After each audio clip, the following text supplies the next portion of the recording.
Hi everyone, আমি সৌরভ রায়। কিংবদন্তি চ্যানেলে আপনাদের সকলকে স্বাগতম। কিংবদন্তি চ্যানেলে আপনারা অলরেডি শুনে ফেলেছেন অপারেশন কুম্ভর প্রথম পর্ব। আজ আপনাদের জন্য দ্বিতীয় পর্ব নিয়ে আমরা উপস্থিত হয়েছি। গল্পের প্রথম পর্যায়ে প্রতিরক্ষা বাহিনী নিজেদের সশস্ত্র নিয়ে কুম্ভের আগেই নির্ধারিত জায়গা প্রয়াগরাজের উদ্দেশ্যে রওনা দিয়েছে। এর পরের পর্যায়ে মানে এই পর্বে টান টান উত্তেজনা থাকবে প্রয়াগরাজে। রোমাঞ্চকর এই উপস্থাপনা উপভোগ করতে গল্পটি একেবারে শেষ পর্যন্ত শোনার অনুরোধ রইল। আমরা আপনাদের মূল্যবান কমেন্ট পড়ার জন্য অপেক্ষায় রইলাম। আশা করি এই উপস্থাপনা আপনাদের সকলের ভালো লাগবে। শুনতে থাকুন প্রয়াগরাজের আতঙ্ক। 14ই জানুয়ারি, প্রয়াগরাজ, ভোর 3টে।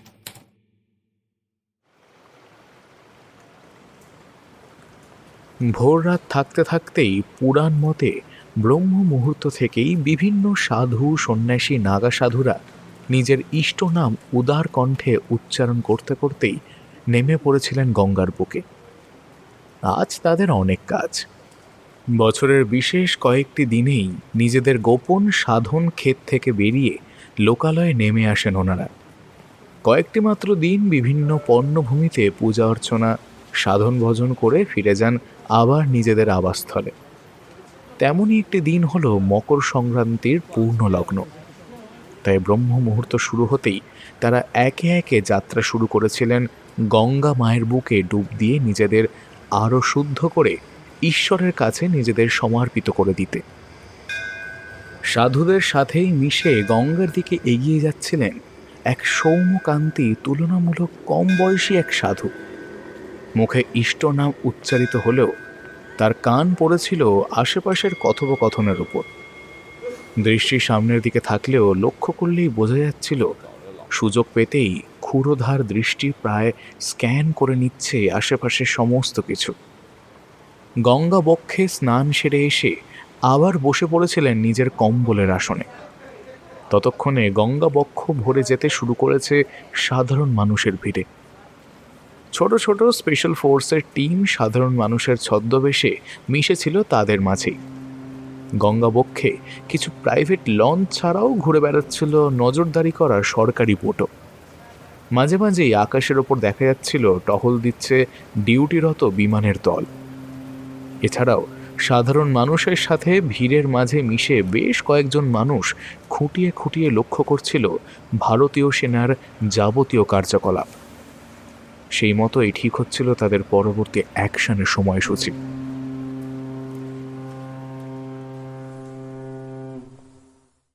20শে জানুয়ারি 2025, প্রয়াগরাজ।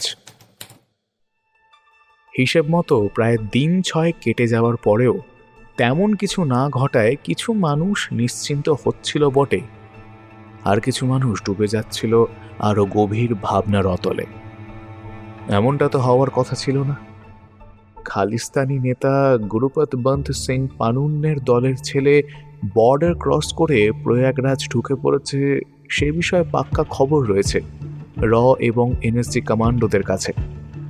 পুরনো হলেও একখানা ছবি পাওয়া গেছে তার। সেই ছেলেটি এবং তাদের সঙ্গীদের খোঁজ চলছে জোর কদমে। কিন্তু এত মানুষ এবং তাদের সিকিউরিটির মাঝে কিছুটা হলেও সার্চের কাজ স্লো হয়ে পড়েছে, আর ততই চিন্তা বাড়ছে। চুপ করে বসে থাকতে তো আর আসেনি ওরা। এছাড়াও আইএসআই এর কিছু লোকজন এই মুহূর্তে মেলা ক্ষেত্রের আশেপাশে রয়েছে, সেই খবরও এসেছে। সব মিলিয়ে ভেতর ভেতর একটা চোরা অস্থিরতা কাজ করে চলেছে সবার মধ্যে। লড়াইয়ের জন্য প্রস্তুত সবাই, কিন্তু অন্য দল হঠাৎ করে নিশ্চুপ হয়ে গেলে সেটা শান্তি দেয় না, বরঞ্চ চিন্তাটা আরো বাড়িয়ে তোলে। আশি সাধারণ মানুষের মাঝে মিশেই এয়ার ফোর্সের টিমকে গাইড করে চলেছে অহরহ। এই মুহূর্তে মুখোশ খুলে বেরিয়ে আসার সময় তার হয়নি। সামনের 29 তারিখ দ্বিতীয় শাহী স্নান অনুষ্ঠিত হবে। সেদিন মানুষের ভিড়ের সাথে সাথে সেলিব্রিটিদের ভিড়ও বাড়বে।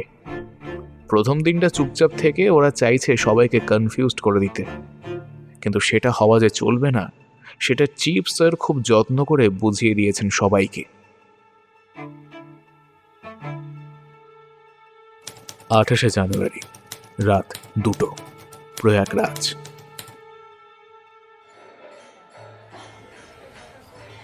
প্রায় অনেক রাত পর্যন্ত লাইন দিয়ে স্নান সেরে মন্দিরে পুজো দিয়ে ফিরে যাচ্ছে ভক্তেরা। বহু মানুষ থেকেও যাচ্ছে। বসার জায়গা নেই পর্যন্ত, থাকা খাওয়া ঠিকঠাক ব্যবস্থাও নেই, মারাত্মক ঠান্ডা। তারপরেও কি অসম্ভব ঈশ্বরের প্রতি বিশ্বাস আর ভক্তি রয়েছে দিন আনে দিন খায় মানুষগুলোর। যেখানে সেখানে শাড়ির আঁচল কিংবা গামছা পেতে শুয়েও সময়টা কাটিয়ে দিচ্ছে তারা। রাতের দিকে নানা ধরনের কীর্তন, ঠাকুরের নামগান হয়েই চলেছে সাধুদের কুঠুরিগুলোর কাছে। সেখানে অসংখ্য মানুষের ভিড় জমে থাকছে অনেক রাত পর্যন্ত। এমনকি বিদেশ থেকে আসা বিভিন্ন বিখ্যাত মানুষ এবং তার পরিবারেরাও কি অবলীলায় মাটিতে খড়ের বিছানায় মোটা কম্বলে শুয়ে নিরামিষ খেয়ে কাটিয়ে দিচ্ছে দিনের পর দিন। আর বাকি ভিআইপি লোকজনের আনাগোনা তো লেগেই রয়েছে। আর একটা রাত পেরোলেই দ্বিতীয় শাহী স্নান উৎসব হবে। ফলে স্বাভাবিকভাবে নজরদারি আর মানুষের ভিড় দুটোই উত্তরোত্তর বেড়েই চলেছে। হঠাৎ করেই রাতের অন্ধকারে দূর থেকে হালকা ভেসে আসা ঈশ্বরের নাম গানের মাঝে একটা মৃদু যান্ত্রিক আওয়াজ ভেসে আসতেই সজাগ হয়ে উঠল ধুনুচি জেলে বসে থাকা এক সাধুর কান। খুব সাবধানে চোখ খুলে এদিক ওদিক দেখে রুদ্রাক্ষের মালার ভেতর থেকে একটা বিশেষ রুদ্রাক্ষের গায়ে চাপ দিয়ে প্রায় ফিসফিস করে বলে উঠল, Naga reporting. Something is going on. Need backup. Over. চুপচাপ কথাগুলো বলেই প্রায় নিভে আসা ধনুচের পাশেই গুটিসুটি মেরে বসে সজাগ দৃষ্টিতে তাকিয়েছিল সামনের দিকে। আওয়াজটা ক্রমশ ওদিক থেকেই ভেসে আসছে। অমাবস্যায় লেগে গেছে বললেই হয়। ঘন অন্ধকারের বুক চিরে খুব মৃদু আওয়াজ যেদিক থেকে ভেসে আসছিল, খুব মন দিয়ে লক্ষ্য করলে দেখা গেছিল উড়ন্ত পাখির মতো কিছু একটা এগিয়ে আসছে ধীর গতিতে। তবে তার লক্ষ্য ভিআইপি জোন নয়, বরং গৃহ ছাড়া ধর্মের প্রহরী যারা সেই নাগা সন্ন্যাসীদের থাকার ছাউনি, সেই দিকেই তার গন্তব্য। এবং তা বেশ ভালোই বোঝা যাচ্ছিল। সাধুর কানের পাশে কেউ একজন হঠাৎ করেই ফিসফিস করে বলেছিল, হাই কোয়ালিটির ড্রোন, তবে আমি কন্ট্রোল করে নেব। এক্সট্রা ফাঁকা গ্যাস আর অক্সিজেন সিলিন্ডারগুলো যেদিকে রাখা হয়েছে ওদিকেই নিয়ে যাওয়ার চেষ্টা করছি। আপনি আমাদের অফিসারদের সাথে গিয়ে চট করে চেক করে নিন জায়গাটা ফাঁকা আছে কিনা। ততক্ষণ একটু মালটাকে আমি একটু খেলাই। খুব শখ না ওরা, দেখি কতক্ষণ উঠতে পারে। আপনার কাছে সময় কিন্তু মাত্র কয়েক মিনিট। গো ফাস্ট। সুজানের কথা শেষ হতেই চাদরটা ভালো করে জড়িয়ে হন্তদন্ত হয়ে উঠে একটু এগোতেই দেখেছিল কতগুলো ছেলে মেয়ে দাঁড়িয়ে আছে। ও ইশারা করে নির্দিষ্ট একটা সাইন দেখাতেই ইশারায় ওরা ডেকে নিয়েছিল সাধুকে। প্রায় ছুটে গিয়ে সিলিন্ডার রাখা জায়গাটা ভালো করে দেখে নিয়ে সে সরে এসেই এয়ারপডে কানেক্ট থাকা সুজানকে বলেছিল, Area clear, Susan. Next plan? খুব কাছাকাছি কোথাও থেকেই অপারেট করা হচ্ছে। চারপাশটা ঘিরে ধরো। হিনাকে বলো চেক করতে, যদি লোকেশন পাওয়া যায় তাহলে অন্তত একটা অপোনেন্ট কমবে। জাস্ট 5 মিনিট সময় দিচ্ছি, তার মধ্যে যা করার করে নাও। And stay away from the place. কিন্তু সুজেন, লোকজন না থাকলেও কিন্তু বেশ ক্ষতি হবে। কিছু করার নেই হিরো, ওপরওয়ালার অর্ডার। মিডিয়ার কাছে কোনো স্ন্যাক্স পৌঁছে দেওয়া যাবে না। সিলিন্ডার ছিল, কেউ স্মোক অগেরা করে ঠিক করে না নিভিয়ে চলে গেছে। অ্যান্ড অ্যাক্সিডেন্ট হো গেয়া মেরি জান। তবে বিল্লিটা ধরা পড়লে আমার দিল খুশ হয়ে যাবে। তোমাদের টাইম কিন্তু শুরু হয়ে গেছে। হিনার কাজ শুরু করে দিয়েছে। দেন প্রিপেয়ার থাকো, ওরা কিন্তু তোমাদের জন্য বিরিয়ানি নিয়ে অপেক্ষা করবে না। আর just 2 minute. We try our best, Susan. Me to hero. 1 minute crossed. Susan, maybe we found them. Then go, time is almost over. সুজানের কথা শেষ হওয়ার আগেই কয়েকজন ছুটেছিল একটু আগে ডিকট হওয়া লোকেশনটার দিকে। ছোট হলেও ব্লাস্টিংয়ের আওয়াজ কানে যাবেই সবার। সেটা আসল লোকের কাছে পৌঁছানোর আগেই ওদের পৌঁছতে হবে সেই জায়গায়। প্রায় 30 সেকেন্ডের মতো বাকি তখনও। টিম বেরিয়ে যেতেই সুজানের দিকে ছুটেছিল মাহির। একা আছে মেয়েটা। হ্যাঁ, প্রয়োজন পড়লে ওরা সবাই একা লড়তে পারে। এন্ড অফ দ্য ডে ওরা টিমমেট, কান্ট্রিমেট অ্যান্ড অবভিয়াসলি ফ্রেন্ডসও।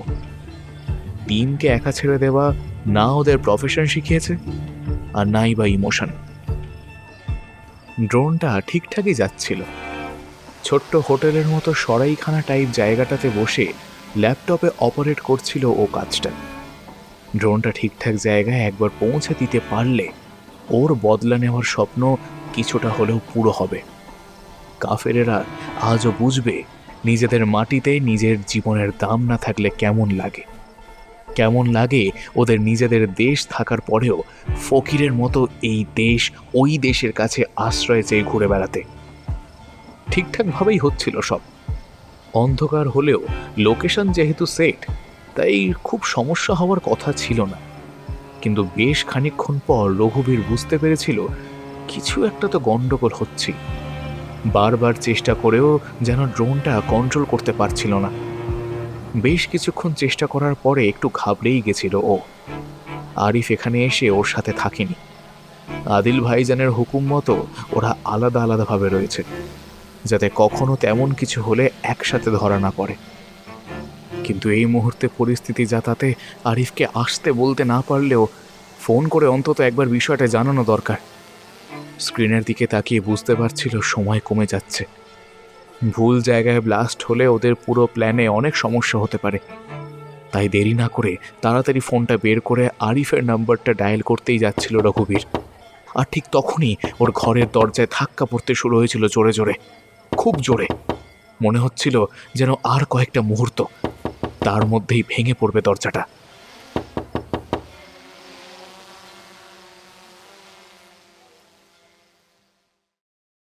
দোসরা ফেব্রুয়ারি 2025, প্রয়াগরাজ।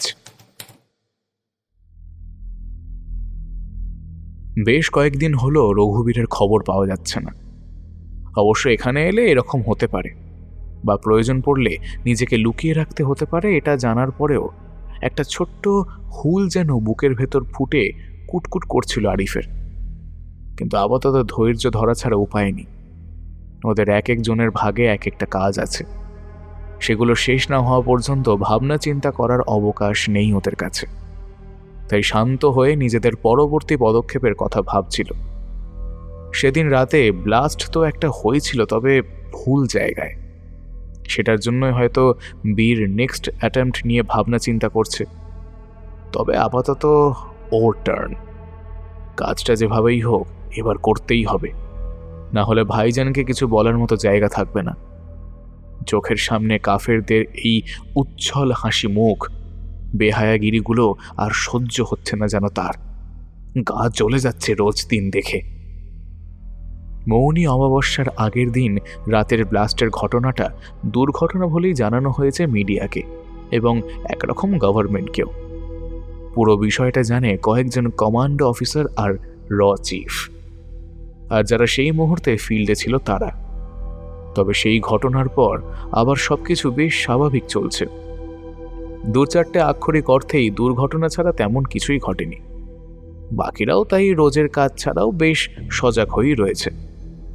টেররিস্টরা তো আর রঘু ডাকাত নয় যে চিঠি পাঠিয়ে অ্যাটাক করতে আসবে। তারা কাইন্ড অফ ভলডেমর্ট। দুম করে কোথা থেকে যে টপকে পড়বে নরকের যমরাজও হয়তো গেস করতে পারবে না।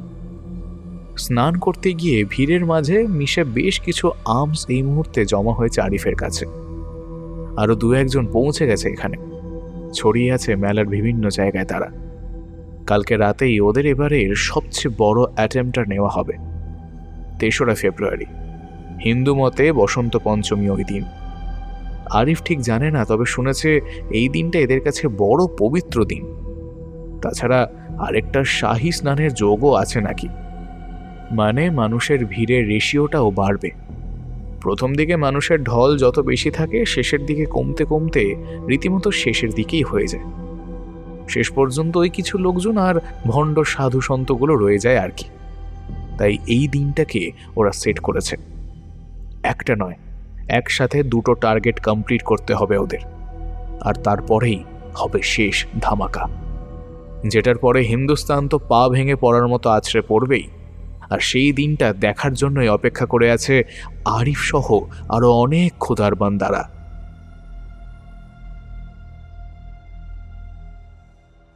3রা ফেব্রুয়ারি 2025। সারাদিন শাহী স্নান এবং পুজো অর্চনা করার পর সবাই ফিরেছিল যে যার জায়গায়। আজ বিশেষ কিছু বিদেশি অতিথি যোগ দিয়েছিল শাহী স্নানে। তারাও ভীষণ আপ্লুত এই ধরনের পরিবেশে এসে। ভীষণ টাইট সিকিউরিটির মধ্যে সমস্ত কাজ শেষ করে তাদের আবার সেফ জোনে ফিরিয়ে দিয়ে আসা হয়। বসন্ত পঞ্চমী পেরিয়ে হিসেব মতো মাঝরাত তখন। এদিক ওদিকে ছড়িয়ে ছিটিয়ে ঘুমিয়ে আছে অনেক মানুষজন। অনেকের হোটেলে থাকার সামর্থ্য নেই। অনেকেই প্রথম ট্রেন ধরবেন বলে স্টেশনেই রাত কাটাচ্ছেন এবং তারই সিদ্ধান্ত নিয়েছিলেন। তারপরেও মেলার পুরো জায়গাতেই যথেষ্ট মানুষ রয়ে গেছে। সবার মাথার ওপর ছাউনির ছাদও জোটেনি। এই বিশেষ দিনগুলোতে হনুমানজি, সোমেশ্বর শিবের মন্দির, মা গঙ্গার মন্দির সহ বাসুকী নাগের মন্দিরেও মারাত্মক ভিড় হয়। পুজো শেষ হতে হতে মাঝরাত পেরিয়েই যায়। ফলে যতক্ষণ মন্দির বন্ধ না হয় ততক্ষণ সিকিউরিটি ব্যবস্থাও থাকে বেশ ভালো রকমের। প্রায় মাঝরাতের কাছাকাছি সময় একজন বয়স্ক বৃদ্ধা নেমে আসছিলেন মন্দিরের সিঁড়ি বেয়ে। হাতে একটা ছোট্ট পুটলি তার। পাড়ার লোকজনের সাথে একাই এসেছেন। আর এই পুজো দিতে এসেই হঠাৎ যে কখন দল ছাড়া হয়ে গেছেন তা বুঝতেই পারেননি উনি। এদিক ওদিক খুঁজতে গিয়ে যখন বিভ্রান্ত উনি, তখনই একটি ভারী মিষ্টি দেখতে মেয়ে এসে ওনার হাত ধরে জিজ্ঞেস করেছিল, কোথায় যাবেন মাঝি? সবাইকে হারিয়ে ফেলেছি মা, কি যে করি, একা একা তো ফিরতেও পারবো না। চিন্তা করবেন না, চলুন আপনাকে পুলিশ চৌকিতে পৌঁছে দিয়ে আসি। ওরা ঠিক আপনার লোকজনকে খুঁজে দেবে। সত্যি বলছো মা? ঈশ্বর, ঈশ্বর তোমার মঙ্গল করুক। এই বিদেশ বিভুঁইয়ে যে কি করব বুঝে উঠতে পারছিলাম না। ভগবান তোমার মনের সব ইচ্ছে পূরণ করুক। তুমি আমার মা গঙ্গা হই আমাকে উদ্ধার করতে এসেছো মা। আসুন আমার সাথে। বৃদ্ধাকে নিয়ে মেয়েটা অতি যত্ন সহকারে এগিয়ে যাচ্ছিল পুলিশের ক্যাম্পের দিকে। তবে সাধারণ মানুষের জন্য করা ক্যাম্পের দিকে নয়, বরং যেদিকে ভিআইপি এরিয়া রয়েছে আর রয়েছে সাইবার সিকিউরিটি ক্যাম্প, সেদিকেই। খানিকটা এগিয়ে এসে মহিলাকে কয়েকজন সাধুদের কাছে বসিয়ে রেখে মেয়েটি বলেছিল, আপনি এখানে একটু অপেক্ষা করুন, আমি এক্ষুনি আসছি ওনাদের সাথে কথা বলে। মাথা নেড়ে হ্যাঁ বলেছিল। একটা অদ্ভুত হাসি ফুটে উঠেছিল মেয়েটির মুখে। নিজের ব্যাগটা আলগোছে বৃদ্ধার পাশে রেখে এমন করে উঠে পড়েছিল যেন ওটা ওই মহিলারই ব্যাগ। ওখান থেকে উঠে দ্রুত পায়ে বেরিয়ে যাওয়ার চেষ্টা করার কথা ভেবে দু পা এগোতেই পেছন থেকে একটা কম বয়সী ছেলে ডেকে বলে উঠেছিল, দিদি তোমার ব্যাগটা। মুহূর্তের জন্য দাঁড়িয়ে পড়েছিল নূর। মুখ চোখ শক্ত হয়ে আসছিল তার।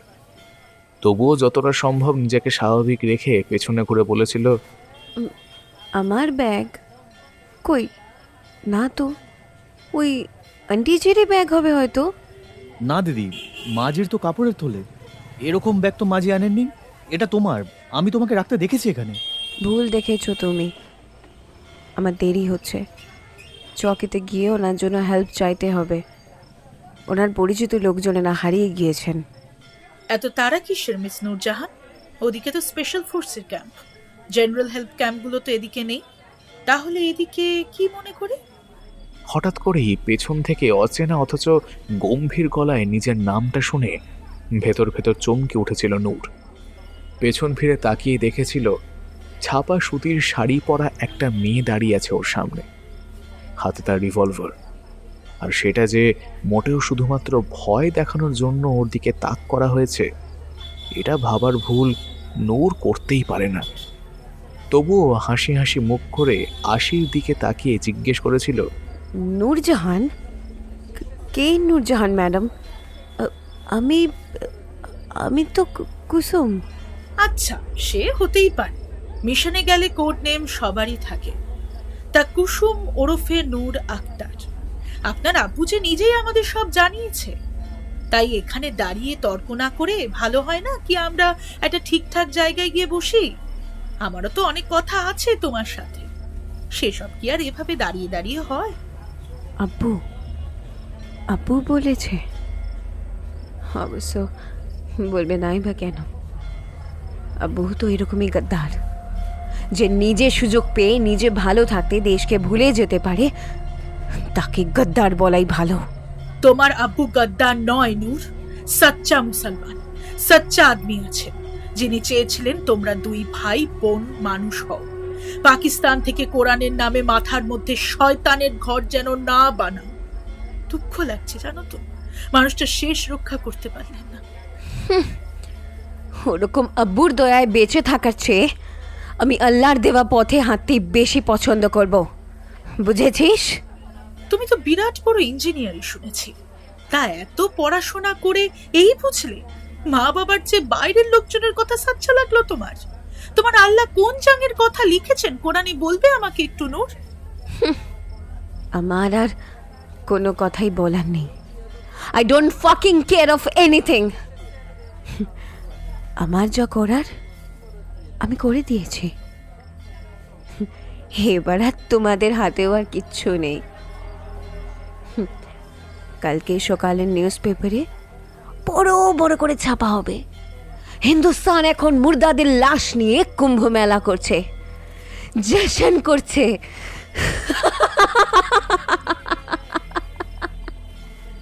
হঠাৎ করেই বেশ কয়েকজন এসে ঘিরে দাঁড়িয়েছিল পুরো জায়গাটা।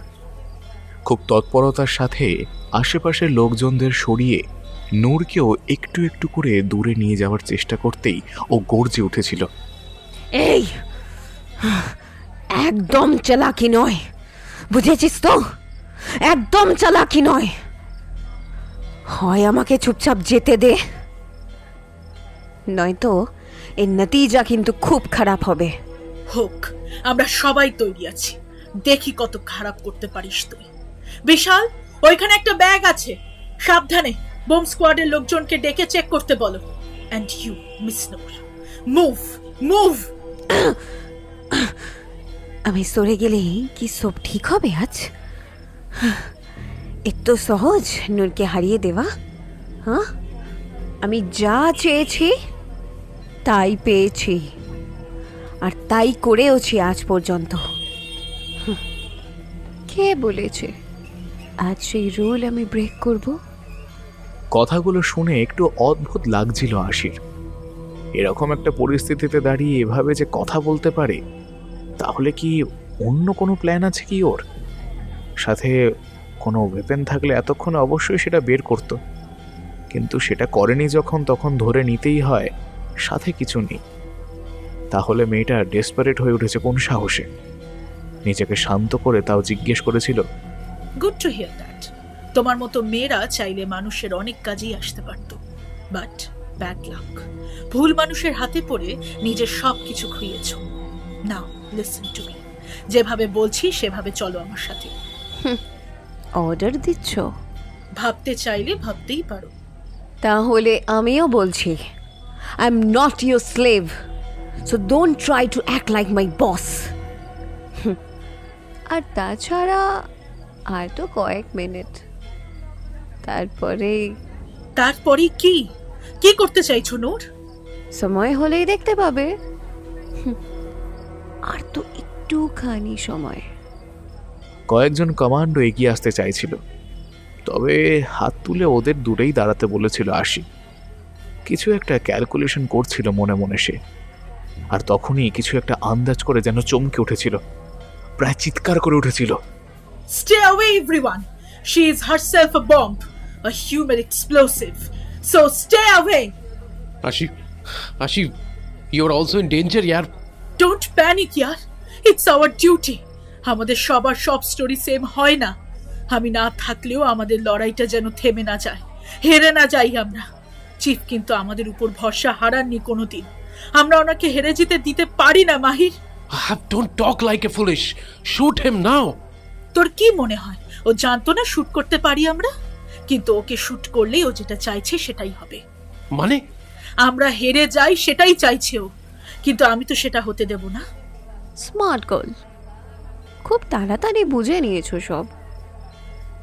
কিন্তু কি করবে অফিসার, সময় তো শেষ হয়ে আসছে। হুম।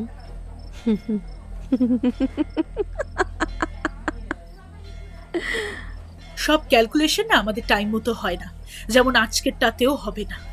আশি কি করতে চাইছো? Just leave him and come here. Nobody. Now it's my turn. Goodbye. Jai Hind, captain.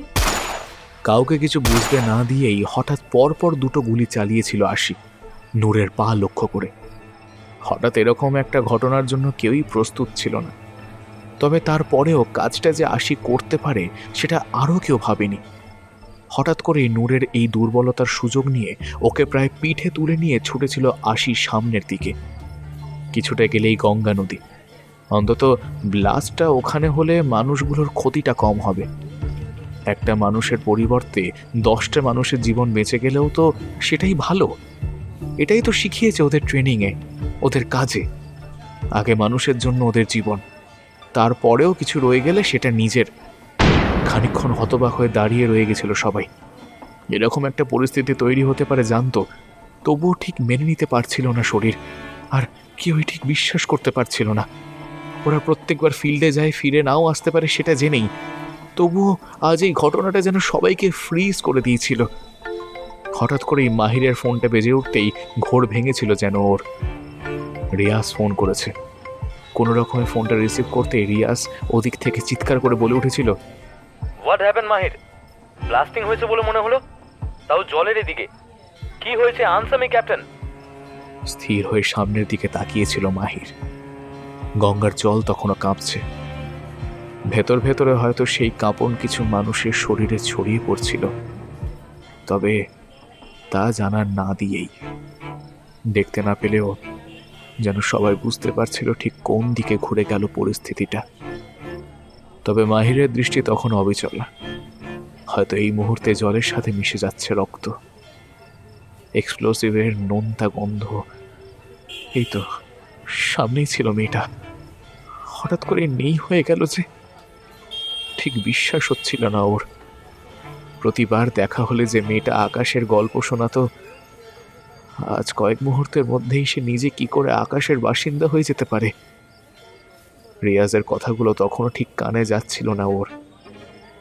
একটু থেমে থেমে ধীরে ধীরে বলেছিল, আশি আশি হ্যাঁ আসি। কোথায় ও? কি হয়েছে ওর? She is no more with us captain. আকাশের মানুষকে মাটিতে টেনে আনাটা ঠিক হয়নি আমাদের, তাই একদম ওখানেই চলে গেল। কি বলছো ভুলভাল? কি হয়েছে ওর? নিজের শরীরে বোম নিয়ে এসেছিল মেয়েটা। টার্গেট ছিল ভিআইপি জোন। আমাদের সবাইকে বাঁচিয়ে দিয়ে ও নিজেই চলে গেল। হোয়াট? আর কি চেয়ে গেল জানো?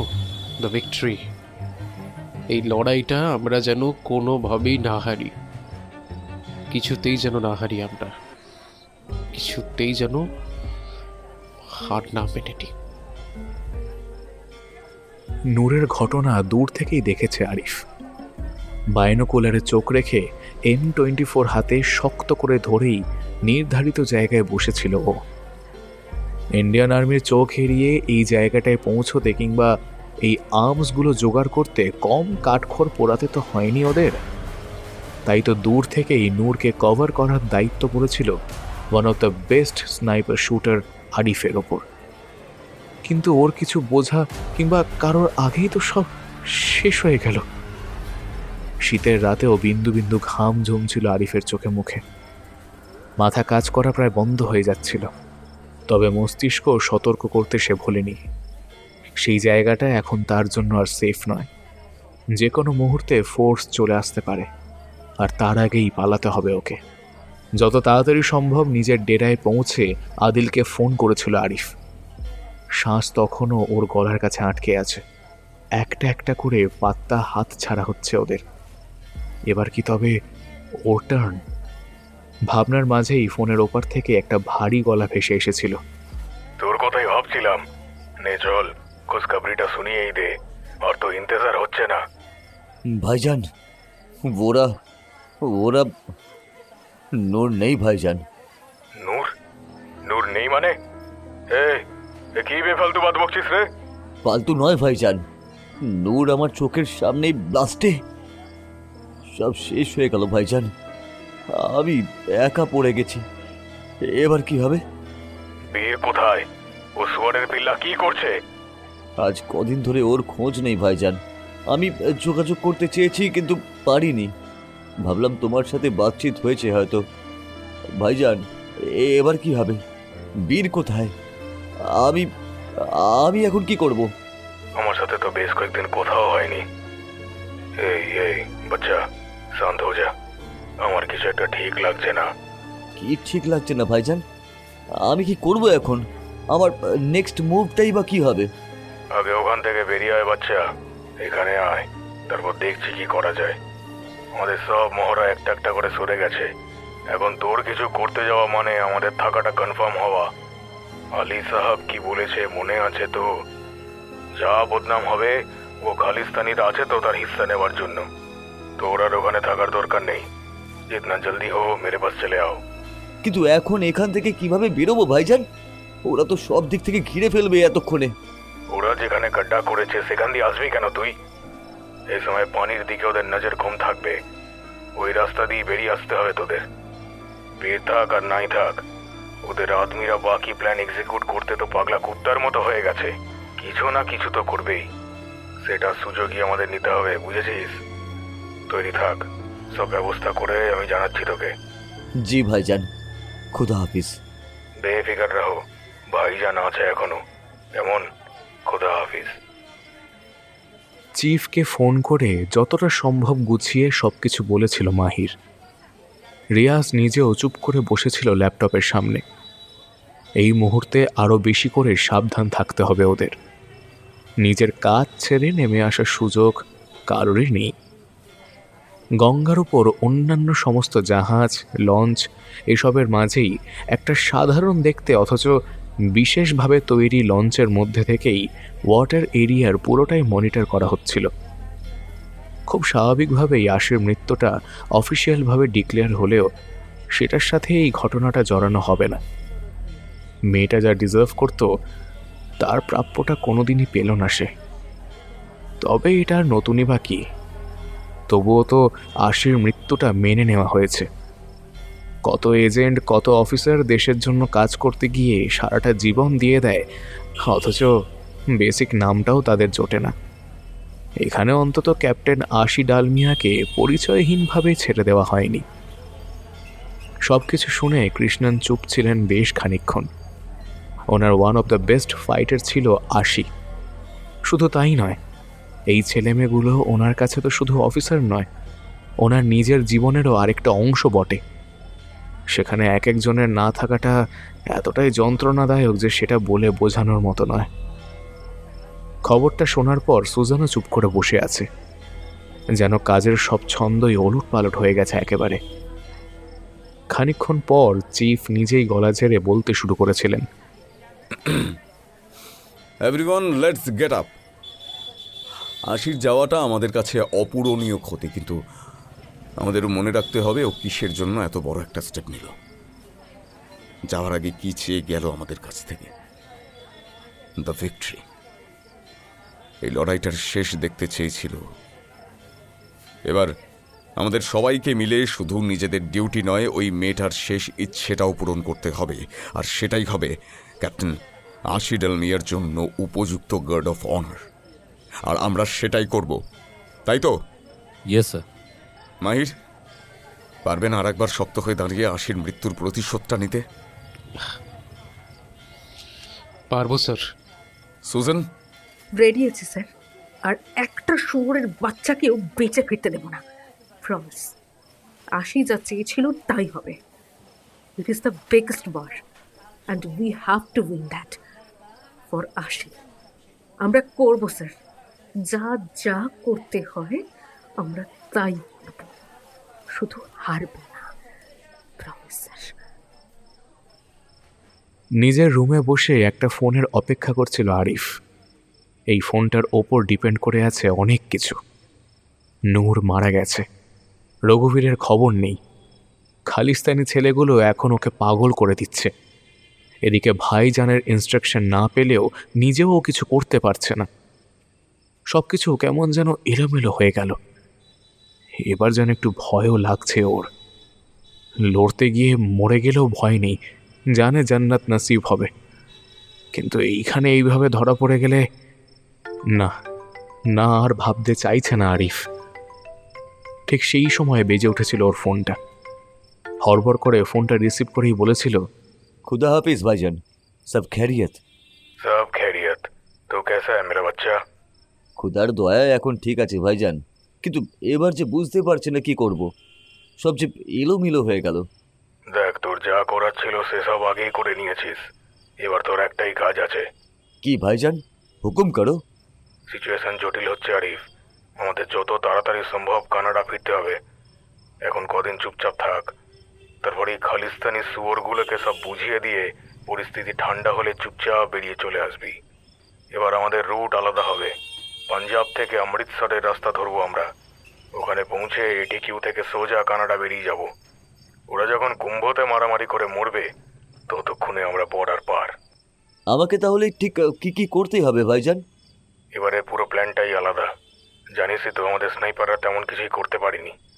আমাদের আগেই ওদের স্নাইপাররা আমাদেরকে টার্গেট বানিয়ে ফেলেছিল।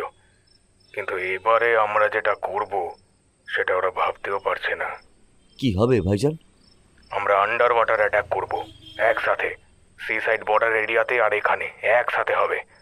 ওরা আন্ডার ওয়াটার আর্মি নিয়ে আসেনি, ভেবেছিল নৌকায় চেপে মুখোমুখি লড়াই করব আমরা। ওরা যখন ওপরে লোকজন নিয়ে মেতে থাকবে তখন জলের পথে উঠে আসবে আমাদের সিপাহীরা। আর সমুদ্রে যে কি হবে ও শুধু খোদাই জানে। আলী সাহাব নিজে ওটা দেখছে, তাই আমাদের কোনো চিন্তা নেই। তুই শুধু ওদের কাজগুলো ঠিক করে বুঝিয়ে এখানে চলে আয়। আমাদের হাতেও খুব কম সময় আছে। কোনো কি প্রবলেম হয়েছে ভাইজান? পেছনে স্পাই পড়েছে? না রে ছোটে, তাহলে? আরো বড় কোনো ধামাকার প্ল্যান করছে আলী সাহেব। ওখানে আমাদের দুজনকেই থাকতে হবে। মানে এটাই শেষ নয় তাহলে? আরে নেই রে বুদ্ধু, এ তো সবে শুরু। ইন্ডিয়া তো এরপর দেখবে আসল আতশবাজি, আসল দিওয়ালি ঠিক কেমন দেখতে হয়, বুঝেছিস? 24শে ফেব্রুয়ারি 2025, প্রয়াগরাজ। কুম্ভমেলা প্রায় শেষের মুখে, আর মাত্র কয়েকটা দিন বাকি। দুদিন পরেই শিবরাত্রি, আর সেদিনই শেষ শাহী স্নান হবে। তারপরেই ধীরে ধীরে শুধু সাধারণ মানুষ নয়, ফিরে যাবে যত সাধু সন্ন্যাসী নাগারাও। আরও 1 বছরের অপেক্ষা, হয়তো 144 বছরেরও অপেক্ষা থাকবে। শেষ কয়েকদিন আর বড় কোনো ঝামেলা হয়নি। আশির না থাকাটা কষ্টের হলেও মেনে নিতে হতোই সবাইকে। এটাই তো ওদের জীবন। ফেব্রুয়ারি শেষ করে আবার যে যার কর্মক্ষেত্রে ফিরবে সবাই। এক রকমের বাড়ি ফেরার তোড়জোড়ি শুরু হয়ে গেছিল যেন সবকিছুর মধ্যে। শুধু তাদের মধ্যে একমাত্র সজাগ ছিল তারা, যাদের ওপর সবকিছুর ভার দেওয়া ছিল। নিরাপত্তার ভার, সবকিছু সুষ্ঠুভাবে সম্পন্ন করার ভার, ভারতের সম্মানের ভার, কোটি কোটি মানুষের জীবনের ভার। রাতে লঞ্চের কেবিনে বসে বসে নিজের কাজগুলোই চেক করছিল রিয়াজ। চিফ ফোন করেছিলেন কিছুক্ষণ আগে। উনি নিজেও এখনো নিশ্চিত নন। এত সহজে সব ছেড়ে চলে যাওয়ার লোক পাকিস্তানিগুলো হলেও খালিস্তানিগুলো মোটেও তেমন নয়। ওদের নিয়ে ভাবনাটা পুরো বিষয়টা শেষ না হওয়া পর্যন্তই রয়ে যাবে। রঘুবীর আপাতত কাস্টাডিতে আছে, ইন্টারোগেশন চলছে। তবে এদিকটা না মিটলে রিয়াজেরা কেউই কিছু করতে পারবে না বা কোথাও যেতে পারবে না। চিফই জানালেন ওদের বেশ কিছু লোক এখনো রয়ে গেছে, তাই পুরোপুরি বিপদমুক্ত ওরা এখনো নয়। বসে বসে কাজের ফাঁকে পুরনো কথাও মনে পড়ছিল। ওদের 4 জনের একসাথে করা মিশনের সংখ্যা তো নেহাত কম নয়। এবার থেকে 3 জন থাকবে, হয়তো আরো নতুন অনেকে আসবে। তবে পুরনো বন্ধুর জায়গা কি আর সহজে কেউ নিতে পারে? আর ওরা তো শুধু জীবনের বন্ধু ছিল না, যুদ্ধের বন্ধু ছিল। আশি থাকবে। রিয়াজরা অন্তত একজনও যতদিন বেঁচে থাকবে, আশি ততদিন ওদের সঙ্গে থাকবে। সারাদিন লঞ্চে থেকেই গঙ্গার ওপারের সাধুদের দেখে চলেছিল রিয়াজ, বিশেষ করে নাগা সন্ন্যাসীদের। এই যে রাত ভালো করে কাটেনি, ভোর হতে চলল, তা সত্ত্বেও ওদের সময় ধরেই ওনারা চলে এসেছেন গঙ্গা স্নানে। কাল আবার মহাদেবের বিশেষ পুজো হবে। রিয়াজ শুনেছে মহাদেবের ভক্ত নাকি হয় এই নাগা সন্ন্যাসীরা। ওরা যেমন দেশের সৈনিক, ওই গৃহত্যাগী মানুষগুলো হিন্দু ধর্মের সৈনিক। কোনো পাহাড়ে কিংবা উপত্যকায় না খেয়েই থেকে যায় ওরা। প্রয়োজনীয় জিনিস সবসময় মেলে না, তবুও কি আশ্চর্য সমর্পণ ঈশ্বরের প্রতি। রিয়াজ আবার এটাও শুনেছে দরকারে নাকি তারা অস্ত্রও ধরতে পারে, অথচ শাস্ত্র নিয়ে জীবন কাটিয়ে দেয় কি নির্লিপ্তভাবে এরা। ইতিহাসে নাকি নাগা সন্ন্যাসীদের যুদ্ধের কথা লেখা আছে, তবুও কি ভীষণ যুদ্ধহীন এই বৈরাগী সর্বত্যাগী মানুষ এনারা। হিন্দু মুসলিম সব আলাদা কথা, এদের মতো করে নিজের ধর্মকে ভালোবাসতে পারলেও তো যুদ্ধ আর হয় না। কারোর জীবন সময়ের আগে ফুরিয়ে যায় না। এভাবে কেন ভালোবাসতে পারে না মানুষ জীবনকে, নিজের ধর্মকে? খুব জানতে ইচ্ছা করে রিয়াজের, ধর্ম থাকলে কি এভাবে তাকে নিয়ে যুদ্ধ করা যায়? ধর্ম কি কোনোদিনও রক্ত চেয়েছে? উত্তর নেই। সেই উত্তর যে পাবে না সেটাও সে জানে, তবুও দেখে, দেখতে তার ভালো লাগে। এই পৃথিবীতে গুটি কয়েক হলেও মানুষ তো রয়েছে যাদের কাছে ধর্ম মানে জীবন, আলো, বেঁচে থাকা, মৃত্যু কিংবা অন্ধকার নয়। 25শে ফেব্রুয়ারি 2025, প্রয়াগরাজ। সারাটা দিন সুষ্ঠুভাবেই কেটেছে। আবার ভিড় বাড়তে শুরু করেছে একটু একটু করে। বছরের শেষ শাহী স্নানের দিন রাত পেরোলেই। তাছাড়া কুম্ভ মেলা হলেও 144 বছরের পরে পাওয়া মহাকুম্ভ তো আর রোজ রোজ হয় না। হঠাৎ বিকেল হতেই রিয়াজের কম্পিউটারের রেডারে বেশ কিছু জিনিস ধরা পড়ছিল। লঞ্চে বসেই ফোন করেছিল রিয়াজ সুজানকে। ওপাশ থেকে ফোনটা রিসিভ হওয়া মাত্রই রিয়াজকে কিছু বলতে না দিয়ে উত্তেজিত গলায় সুজান বলেছিল, Riyaz, it's a new trap. ওরা ওপরেও স্নাইপারের ড্রোন ইউজ করে যাচ্ছে just to divert our mind. বুঝতে পারছি। তৈরি হওয়ার সময় চলে এসছে সুজান।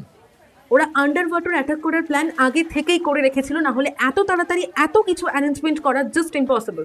আমরা তো জানতামই এটা হতে পারে। তুমি আপডেট দিয়ে যাও। আমার ডিভাইসের সাথে তোমার ডিভাইস কানেক্ট করে দিচ্ছি, যাতে তুমি গাইড করতে পারো আমাদের। রিয়াজ, তুমিও যাবে? না হলে কি হাত পা গুটিয়ে বসে থাকবো সুজান? এতগুলো মানুষের জন্য, আশির জন্য আমাকে আমার কাজটা করতেই হবে। আমি জানি বাকিটা সামলে নিতে পারবে তুমি। রিয়াজ, চিন্তা নেই, আমি ফিরব। আশির মুখোমুখি দাঁড়িয়ে বলে আসবো আমরা হারিনি, ওকে আমরা হারতে দিইনি। Now we have to go. তুমি সব লিঙ্ক করো অ্যাজ সুন অ্যাজ পসিবল। সুজানের সাথে কথা শেষ করেই চিফকে কল করেছিল রিয়াজ। ওর প্ল্যানটা বুঝিয়ে বলেই একে একে ইনফর্ম করেছিল মেরিন কমান্ডোস আর ডাইভার সোলজারদের। ব্যাকআপ আনানোর মতো সময় নেই ওদের হাতে। যা আছে, যতজন আছে, তাদের নিয়েই আজকের শেষ লড়াইটা লড়তে হবে রিয়াজকে। তৈরি হয়ে বেরোনোর ঠিক আগের মুহূর্তে এমার্জেন্সি টোনে ফোনটা আবার বেজে উঠেছিল রিয়াজের। এই নম্বরটাতে ফোন তখনই আসে যখন কোনো মিশনে থাকাকালীন এমার্জেন্সি সিচুয়েশন তৈরি হয়। ফোনটা হাতে নিতেই দেখেছিল আরুষ ফোন করছে। এই সময়ও ফোন করছে, তার মানে ওখানেও কিছু একটা এমার্জেন্সি সিচুয়েশন তৈরি হয়েছে। ফোনটা তুলতেই ওদিক থেকে আরুষ বলেছিল, sorry to disturb you captain, কিন্তু ফোন না করে উপায় ছিল না। It's okay Arush, brief me everything as soon as possible. আমাকেও বেরোতে হবে। বর্ডার এরিয়াতে ব্লাস্টিং ফায়ারিং হচ্ছে ক্যাপ্টেন, সাডেনলি হচ্ছে। প্রথমে বিষয়টা যার যার নিজের এরিয়ার মধ্যে ছিল। দু একটা বুলেট এদিক ওদিক থেকে ছুটে আসছিল। আমরা তারপর ওয়ার্ন করি। প্রথমে ওরা ভুল হয়েছে বলে এড়িয়ে গিয়ে আবার সেম জিনিস রিপিট করে sir. We have nothing to do without attack Sam or no or Arush, just attack on them. Defend গেমের টাইম ওভার হয়ে গেছে, now hit them. So your power man, so the power of navy, the power of MARCOS. Yes captain. আমি বেরোচ্ছি, ফিরে এসে ডিটেলসে সব শুনবো। অ্যান্ড আই রিপিট, যদি কোনো এমার্জেন্সি আসে, then and there call me. I never ever spare those bastards. Understand? Yes, Captain. I will do everything whatever you say. I must do. Jai Hind. Jai Hind. Minute খানেকের মধ্যেই দেখা গেছিল গঙ্গার বুকে এতদিন ধরে ভেসে বেড়ানো কিছু সাধারণ বোটের ওপর অন্ধকারে গা মিশিয়ে এসে দাঁড়িয়েছে গোটা 20 মানুষ। তারা ছেলে না মেয়ে বোঝার উপায় নেই। এরা সবাই এই মুহূর্তে ইন্ডিয়ান নেভির সেনাবাহিনী। সবার শরীরেই তখন মোটা কালো রঙের হালকা রবারের তৈরি বুলেট প্রুফ পোশাক, যেগুলো বিশেষভাবে তৈরি করা হয় আন্ডার ওয়াটার মিশনের জন্য। মুখে তাদের অক্সিজেন মাস্ক। পোশাকের বিভিন্ন জায়গায় গোঁজা রয়েছে প্রয়োজনীয় অস্ত্রশস্ত্র। নিজেদের লিডারের একটা নির্দেশের অপেক্ষায় রয়েছে সকলে। আন্ডার ওয়াটার ফায়ার গান নিয়ে বোটের ডেকে এসে দাঁড়িয়েছিল রিয়াজ। হেড মাস্কের ভেতরে থাকা ওয়াটারপ্রুফ ব্লুটুথ আর স্পিকার সবার সাথে কানেক্ট করে সবকিছু একবার চেক করে নিয়ে রিয়াজ বলেছিল, ক্যাপ্টেন বলছি, ক্লিয়ার শোনা যাচ্ছে? Yes, Captain. প্রত্যেককে বলছি, আমাদের ব্যাকআপ আসতে লেট হবে কিংবা সময়ের মধ্যে আসবে না। তাই এই মুহূর্তে আমাদের সবাইকে একসাথে থাকতে হবে। উইদাউট ইনস্ট্রাকশন কেউ কোনো মুভমেন্ট করবে না। অ্যান্ড অলওয়েজ সবার টাচে থাকবে, কারণ মনে রাখবে জলের নিচে কোনো কিছুই সহজ নয়। আর সেই উইকনেসটাকেই আমাদের এই মুহূর্তে নিজেদের শক্তি করতে হবে। We have to win fighters. আর we ready? Yes captain. I start the countdown. Just jump with the last command. Yes, Captain. 1, 2, 3, jump!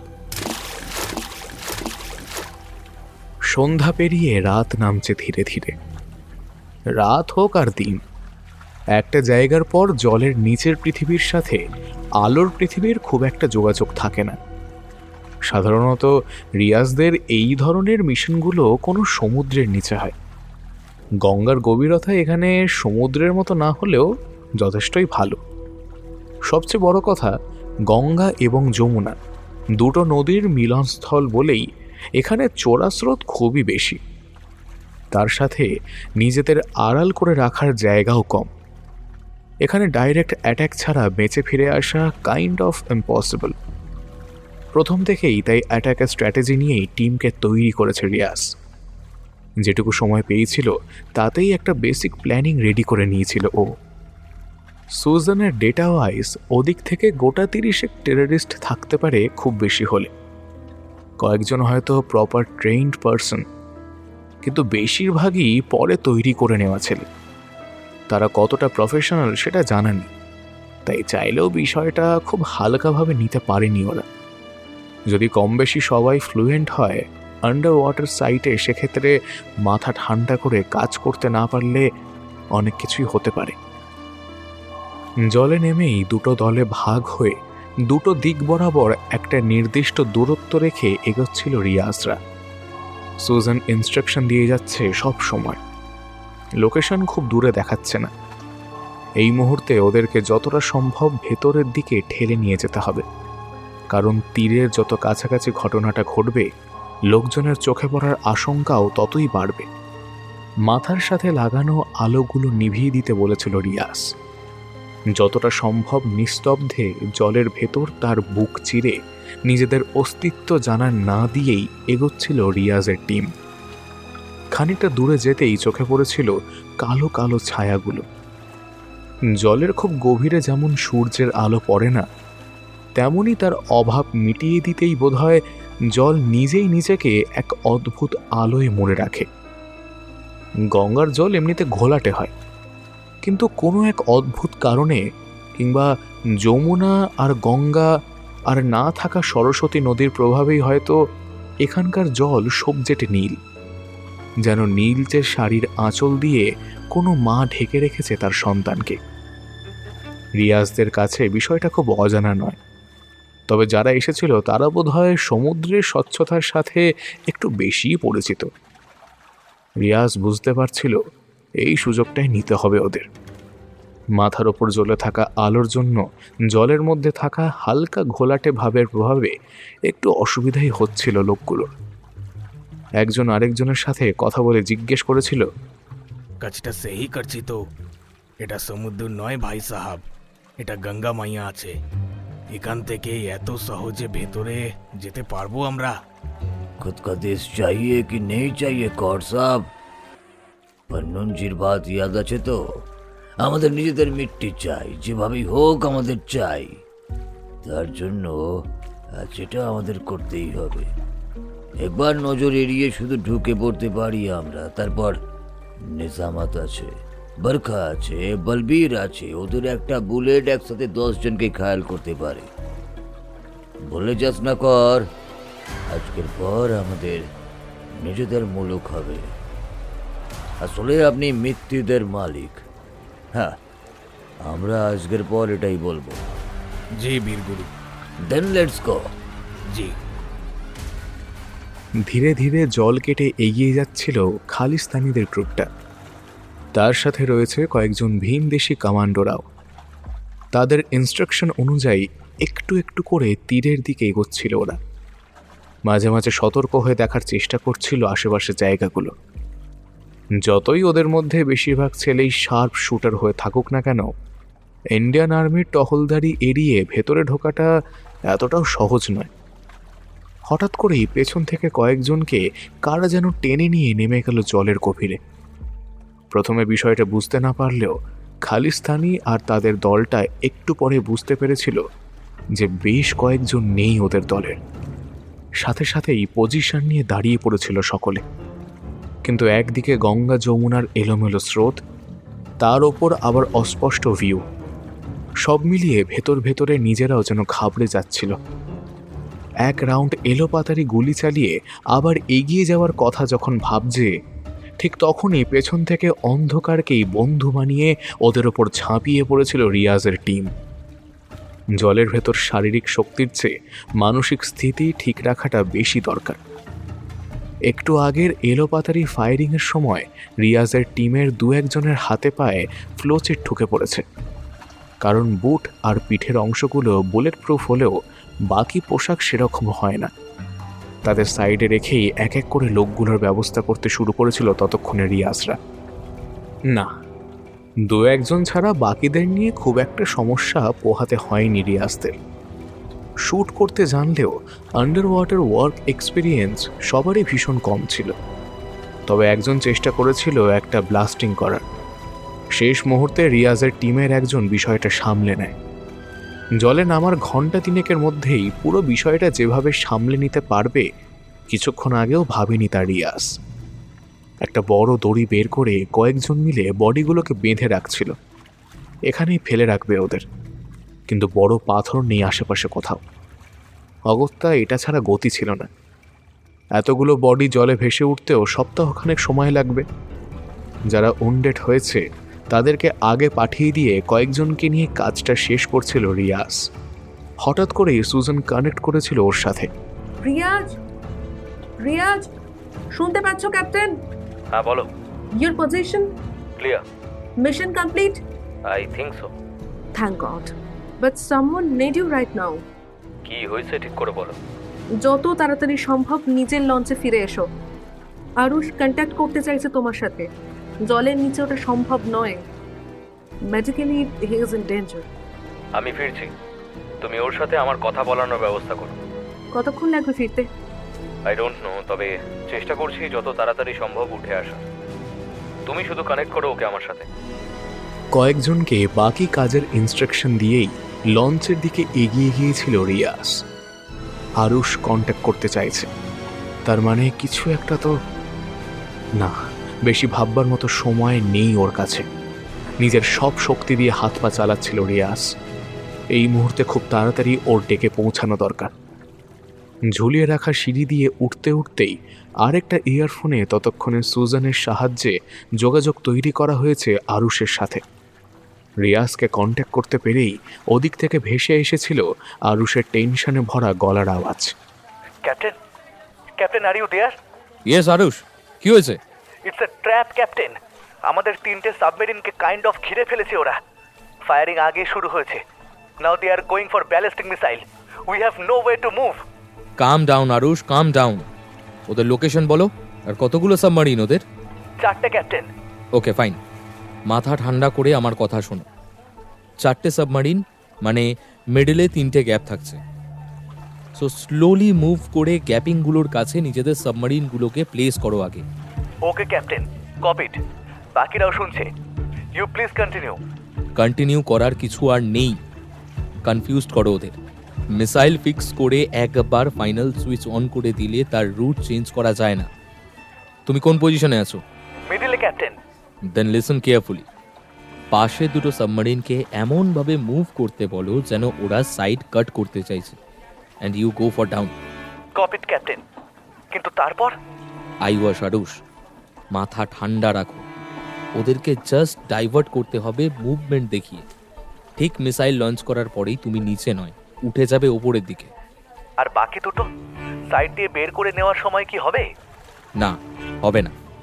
ওরা ভাবছে ওরা সাইড কাট করতে চাইছে আর সেইভাবেই সেট করবে মিসাইল। ঠিক তখনই আমরা সাইডে মুভ না করে নেমে যাব নিচের দিকে। ব্যালিস্টিক মিসাইল তখন একটু আধটু এফেক্ট পড়লেও বড় ক্ষতি হবে না, আর এই সময়টাই ইউজ করতে হবে আমাদের। আপনি কি কোনোভাবে? কথার মাঝেই থেমে গেছিল আরুষ। নিজের থেকে সব দিক থেকে সিনিয়র এই লোকটাকে আরুষ মারাত্মক রকমের ভরসা আর বিশ্বাস করে। সে যখন ঠান্ডা মাথায় কোনো প্ল্যান করে, that turns into devil's plan.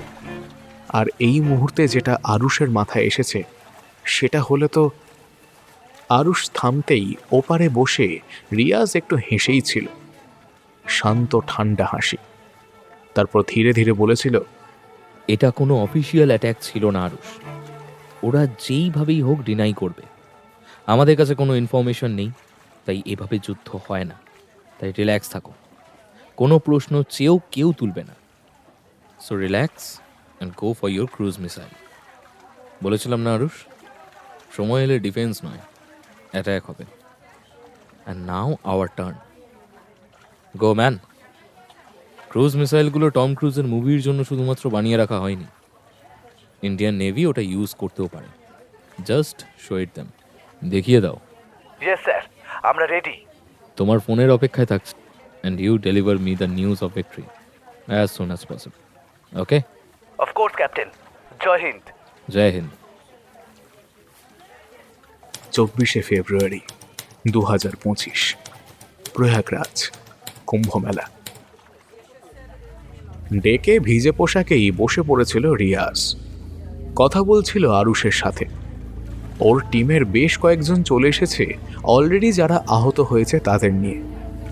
এখনও বাকি 7-8 জন রয়েছে আন্ডার ওয়াটার স্পটে।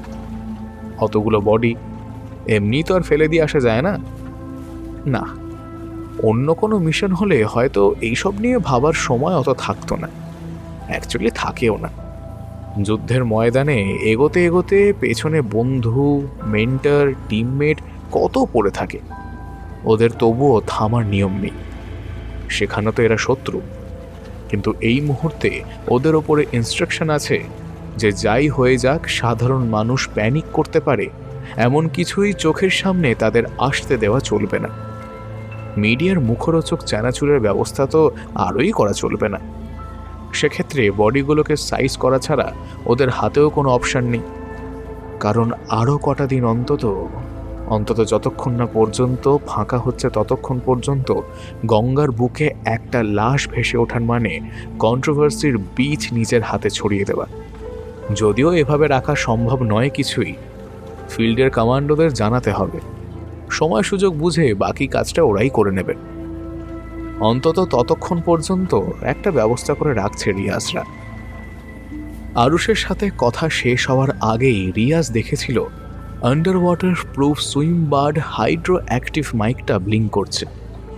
তার মানে নিচে আবার কিছু একটা হচ্ছে। আরুষের সাথে কথা শেষ করেই কলটা কানেক্ট করেছিল রিয়াজ নিজের হেডফোনের সাথে। আসার থেকে সেটাও এক কানে লাগানো রয়েছিল তখনও। কল কানেক্ট হতেই ওপাশ থেকে ভেসে এসেছিল ক্রিসের আওয়াজ। Captain, captain, are you hear me? Yes, হ্যাঁ বলো। Any problem? আমি যাব? নো স্যার, আসলে একটা মিসঅ্যাপ হতে পারতো। কিন্তু আমরা সামলে নিয়েছি। কি হয়েছে, টেল মি এভরিথিং। একজন বেঁচে ছিল স্যার, মারা যায়নি।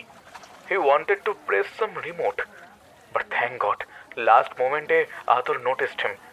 আমরা রিমোটটা হাত থেকে তুলে নিয়ে দূরে ফেলে দিয়েছি একেবারে। হঠাৎ করে যেন একটু উত্তেজিত গলায় রিয়াজ প্রায় চিৎকার করে বলেছিল, Krish, where are you all? এখনো ওখানেই আছো? নো স্যার, আমরা ফিরছি। Make it fast, damn it. ওর বোধ হয় no, just 2 minutes, just 2 minute, just 2 মিনিটের মধ্যে আমি সবাইকে আমার লঞ্চের ডেকে দেখতে চাই, at any cost. It's my order. Copied sir, report করছি 2 মিনিটের মধ্যে। Hurry up man, I am waiting. রিয়াজের এরকম হাইপার রূপ দেখে ক্রিশ নিজেও একটু ঘাবড়ে গেছিল, কিন্তু কিছু একটা ভেবেই যে ক্যাপ্টেন কথাগুলো বলেছে এটা বুঝেই সবাইকে নিয়ে আরও দ্রুত এগিয়ে যাওয়ার নির্দেশ দিয়েছিল ক্রিশ। টাস্ক যাই হোক, অর্ডার মেনে চলাটাই ওদের ফার্স্ট ডিউটি, আর ওদের সেটা ভুললে চলবে না। প্রায় হাঁপাতে রিয়াজের লঞ্চের ওপর পরপর 7 জন উঠে এসেছিল মিনিট 2-এর মধ্যে। একে একে সবাই রিপোর্টিং করার আগে হঠাৎ করেই দুলে উঠেছিল লঞ্চটা, একটু জোরেই। গঙ্গার বুকে বেড়ে উঠেছিল ঢেউয়ের গতি। এদিক ওদিক তাকিয়ে ক্রিশ জিজ্ঞেস করেছিল, ক্যাপ্টেন এটা কি ছিল? কুম্ভ মেলার স্পেশাল আতশবাজি। মানে? ওদের কারো শরীরের মধ্যেই বোম ফিট করা ছিল মেজর ক্রিশ। রিমোটটা ছুঁড়ে ফেলে কোনো লাভ হয়নি, কারণ বোমটা বাইরে কোথাও ছিল না। আর তোমরা রিমোটটা নেওয়ার আগেই যা করার করে নিয়েছো। Really sir? ডাউট থাকলে একবার নিজে গিয়ে ইন্সপেকশন করে আসতে পারো। আশা করছি আর কোনো ভয় নেই। যাক, গভর্নমেন্টের গার্বেজ ক্লিনিংয়ের খরচাটা ওটা নিজেরাই বাঁচিয়ে দিয়ে গেল। এর জন্য দেখো, হয়তো তোমাকে সরকার খুব সুন্দর কোনো জায়গায় ট্রান্সফার করে দেবে। ডোন্ট মাইন্ড স্যার, আগেই সরি বলে নিচ্ছি, কিন্তু এভাবে গভর্নমেন্টকে নিয়ে খিল্লি মাইরি আপনিই করতে পারেন, তাও এরকম একটা সিচুয়েশনে। হ্যাঁ, আমার তো ভাবতেই কেমন লাগছে। আপনার সাথে কথা না হলে হয়তো। কি আর হতো, ছবিতে মালা আর বাড়িতে অশোক চক্র থাকতো। এত কিছু ভাবার থাকলে কি আর এই স্ট্রিমে জয়েন করতে মেজর? যাও, আপাতত নিজেদের জায়গায় ফিরে একটু রেস্ট নাও। আমাদের যুদ্ধের শেষ থাকে না, যে কোনো সময় সাইরেন বেজে উঠতে পারে। একটু হেসেছিল ক্রিশ সহ বাকি 6 জন। ওদের মধ্যে কৃষি হচ্ছে সিনিয়র একটু। রিয়াজ স্যারের সাথে বেশ ভালো রিলেশন ওর। লোকটাকে দেখে যেরকম সাউথের হিরো মার্কা মেজাজের মনে হয়, লোকটা ঠিক তেমন নয়। অনেকটা ওই হলিউড হিরোর মতো। কখন যে কি করবে কেউই খুব একটা গেস করতে পারে না। যাওয়ার আগে রিয়াজের দিকে তাকিয়ে ক্রিশ বলেছিল, গুড নাইট ক্যাপ্টেন। রিয়াজ তখনও ওখানেই বসে আছে। ক্রিশের দিকে তাকিয়ে একটু হেসে বলেছিল, it's no more night man, ভোর হচ্ছে, দেখো। প্রায় রিয়াজের সাথে সাথেই পূর্ব দিকে চোখ তুলে তাকিয়েছিল ক্রিশ। একটু একটু করে কালো অন্ধকার আকাশের পূর্ব কোণে রং ধরছে। খানিকক্ষণ ওদিকে তাকিয়ে আবার একবার রিয়াজের দিকে মুখ ঘুরিয়ে বড্ড আস্তে আস্তে ক্রিশ বলেছিল, good morning captain. Good morning. আশা করব আপনার সাথে আমার জীবনের অনেকগুলো সকাল এভাবেই লেখা থাকে যেন ডেস্টিনিতে। আমি শুধু উইশ করতে পারি ক্যাপ্টেন। বাকি বোধ হয় এই পৃথিবীর ক্যালকুলেট করা ভগবান নামের লোকটাই সব জানে, তাই না ক্যাপ্টেন? মেবি ম্যান, হয়তো তাই। না হলে খারাপ কিছু হতে হতেও কিছু একটা ভালো হয়ে যায় কি করে? রাতের পরে ভোর হয়, আমরা হারিয়ে ফেলি কত মানুষকে, অথচ মনের ভেতর রেখে দিই তাদের স্মৃতি, বীরত্বের কথা। কেউ জানবে না জেনেও আমরা কত কিছু করি। ওই লোকটা না থাকলে বোধহয় সত্যিই হতো না। না গো, take rest. Yes captain, and thank you. Thanks for everything. Thank you sir. Krish যাওয়ার মিনিট কয়েকের মধ্যেই ফোন করেছিল আরুষ। Mission successful. আর সবচেয়ে মিস্টেরিয়াস বিষয় হলো, পুরো প্ল্যানটাই হঠাৎ করে বদলে গেছিল। অবশ্যই আরুষদের ফেভারেই গেছে বিষয়টা, যেন কেউ ইচ্ছে করে বদলে দিয়েছিল সব কিছু। যেমন করে দাবা খেলার খুঁটি বদলায়, ঠিক তেমন। বঙ্গোপসাগর খুব একটা অশান্ত নয়। মাঝে মাঝে জলের নিচে ঘূর্ণি স্রোত তৈরি হয়। তবে সেটা খুবই রেয়ার। রিয়াজের প্ল্যান মতোই কাজ করছিল আরুষ আর বাকি দুই সাবমেরিনের ক্যাপ্টেন। মিসাইল লঞ্চ হতেই অন্য ডিরেকশনে ঘুরিয়ে নিচ্ছিল নিজেদের সাবমেরিনগুলো। আর ঠিক তখনই একটা ঘূর্ণিঝড় স্রোত এসে এলোমেলো করে দিয়েছিল সবকিছু। একটা মিসাইল ট্র্যাক চেঞ্জ করে ওদেরই একটা সাবমেরিনে গিয়ে হিট করে। And it was just like a miracle. যেন কেউ নিজের হাতে তুলে নিয়েছিল যুদ্ধের রথ চালানোর ভার। কেউ যেন ন্যায় আর অন্যায়ের উপহার নিজেই সাজিয়ে দিয়েছিল যোগ্যতা অনুসারে। ফোনটা ডিসকানেক্ট করে চুপ করেই ওখানে বসেছিল রিয়াজ। পূর্ব আকাশ এখন অনেকটাই লালচে রঙের আভায় ভরে উঠেছে। একজন দুজন করে নাগা সন্ন্যাসী নেমে আসছেন গঙ্গার বুকে। ডুব দিয়ে স্নান সেরে হাতের তালু জড়ো করে জল অর্পণ করছেন সূর্যদেবের উদ্দেশ্যে। মহাকালের চরণে মাথা নত করে চেয়ে নিচ্ছেন আশীর্বাদ, মানুষের জন্য, সভ্যতার জন্য, ধর্মের জন্য। আকাশ জুড়ে ধূসর রঙের ধোঁয়ার গোল্লা কাটাতে কাটাতে উড়ে বেড়াচ্ছে কিছু ইন্ডিয়ান এয়ারফোর্সের হেলিকপ্টার।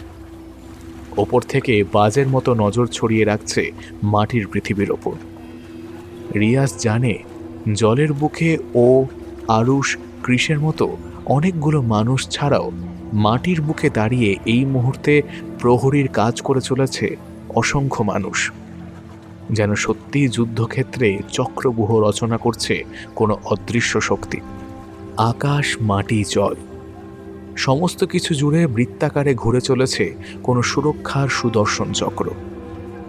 রিয়াজ জানে ঠিক যতবার কোনো অন্যায় হবে, যতবার মানুষ আর তার মনুষ্যত্ব নরকের মতো পৈশাচিকতার খাদের ধারে এসে দাঁড়াবে, ঠিক ততবার সৈনিকের ছদ্মবেশে মানুষকে বাঁচিয়ে রাখতে চক্রব্যূহ রচনা করবে ঈশ্বরের সৃষ্টি করা মানুষই।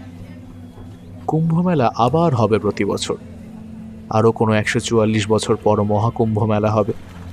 কেউ মনে রাখবে না কতগুলো মানুষের জীবন বাঁচিয়ে হাসতে হাসতে চলে গেছে 80 কিংবা ওর মতো হাজার হাজার লড়াকু যোদ্ধা।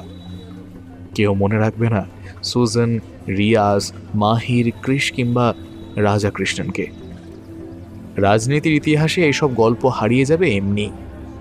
তারপরেও যতদিন এই পৃথিবীতে যুদ্ধ থাকবে, মানুষের জীবন মূল্যহীন হয়ে পড়বে, মানুষ লোভী হয়ে যাবে স্বার্থের জন্য, ততবার কোনো না কোনো কারণে যুদ্ধই হবে, শুধু মানুষ, মনুষ্যত্ব আর ভালোবাসা বাঁচিয়ে রাখতে।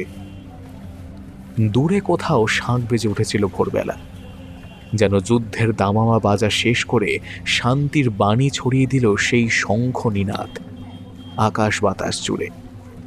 চুপ করে চোখ বন্ধ করে ওখানেই শুয়ে পড়েছিল রিয়াজ। এবারের মতো যুদ্ধ শেষ হলো বোধহয়, নাকি আরো অন্য কোনো গল্প শুরুর পালা, কে জানে। তবে বেশিক্ষণ অপেক্ষা করতে হয়নি রিয়াজকে। পাশে রাখা ওয়াকিটকিটা ততক্ষণে চিৎকার করে ডেকে উঠেছিল। কানে হেডফোনটা গুজে কলটা রিসিভ করতেই ওপাশ থেকে শোনা গেছিল মাহিরের উত্তেজিত গলা। Captain, it was not the end. মানে? Hurry up captain, we have lot to do. এই কদিনের মধ্যে কিছুক্ষণ আগেই ওই রঘুবীর মুখ খুলেছে। ওর সাথে আইএসআই এর একটা শুয়োর ছিল। লোকেশন ট্র্যাক করা গেছে, মনে হচ্ছে গঙ্গা দিয়ে বেরিয়ে যাওয়ার প্ল্যান করেছে মাদার চোরটা। আর যেখানে যাচ্ছে সেখানে শের হয়তো নেই, তবু দু একটা হায়না থাকতেই পারে। তাই বর্ডার পার করাটা আটকাতেই হবে আমাদের ক্যাপ্টেন, অ্যাট এনি কস্ট। ওই নরকের কীটগুলোর সবকটাকে চাই আমাদের ক্যাপ্টেন, ইচ অ্যান্ড এভরিওয়ান। হয়ে যাবে মাহির। আর কি বললে? বর্ডার করাচ্ছি, বর্ডার পার। দ্যাট স্কাউন্ড্রেল ভাবলো কি করে এত সহজে পার পেয়ে যাবে? এতদিন তো লুকিয়েছিল, এবার তো খুল্লাম খুল্লা ইশক হবে স্যার। দেখে যাও শুধু। এবারের মেহমান নওয়াজি টেস্ট না করিয়ে আর তো কোথাও যাওয়া হবে না তোমার, জানে মান। টিম রেডি করো commando, seal every possible way. বাকিটা আমি দেখছি। সকালের সূর্য ওর দোস্তের পাশে বসেই দেখব। I promise you man, just wait for me. আমি ফোর্স পাঠিয়ে দিয়েছি, প্রত্যেকটা রুট চিরুনি তল্লাশি চলছে। খবর পেলেই তোমাকে জানাচ্ছি, বাট তোমার থাকাটা কিন্তু খুব ইম্পর্টেন্ট। ভাবলে কি করে মালটাকে ছেড়ে দেবো আমি? For them all lost our man Mahin, আর আমরা ওকে ছেড়ে দেব? Are you mad? তুমি তোমার পোর্শনটা দেখো, বাকিটা আমি দেখে নিচ্ছি। লাস্ট অ্যাটাকটা যেহেতু গ্রাউন্ডে হয়েছে, সেটার জন্যই সিকিউরিটি মারাত্মক রকম টাইট। তবে জলের দিকটা তুলনামূলক কম সিকিউরিটি আছে। আদিলের কথা মতো একটা মালবাহী জাহাজে করে হলদিয়া পর্যন্ত চলে যাবে আরিফ, তারপর ওখান থেকে ট্রেনে করে পাঞ্জাব। এই মুহূর্তে ফ্লাইট ঠিকভাবে সেফ নয়, তার জায়গায় লেবারদের সাথে মিশে চলে যাওয়াটা অনেকটাই সেফ।